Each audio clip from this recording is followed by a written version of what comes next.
సంవత్సరానికి మలుపులు తిరిగి రెండో రోజున నారాసుర రక్త చరిత్ర నా చేతిలో కత్తి పెట్టి నా మీదనే నెపవేసే పరిస్థితికి వచ్చారంటే కెన్ యూ ఇమాజిన్ అని చెప్పి నేను మిమ్మల్ని అడుగుతున్నా.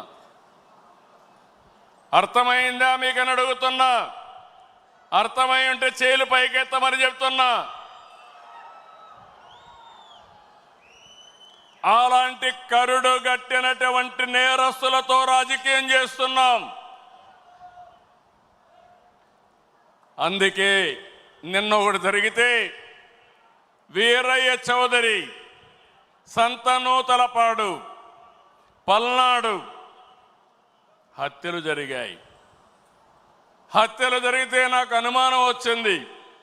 ఇప్పుడు నేను ఎవరిని నమ్మడం లేదు.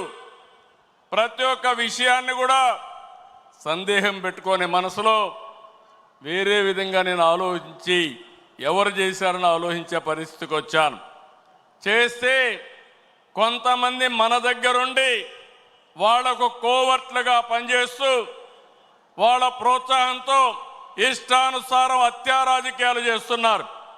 మన చేతితో మన వేలుతో మన కన్ను పొడుచుకొని తద్వారా రెండు పనులు, ఇది తెలుగుదేశం పార్టీ వాళ్ళు వీళ్ళనే చంపుకుంటున్నారు అని చెడ్డ పేరు తేవడం, వాళ్ళ టార్గెట్ని సులభంగా ఎలిమినేట్ చేయడం, ఇది నేరస్తులు చేసే కనికట్టు మాయ.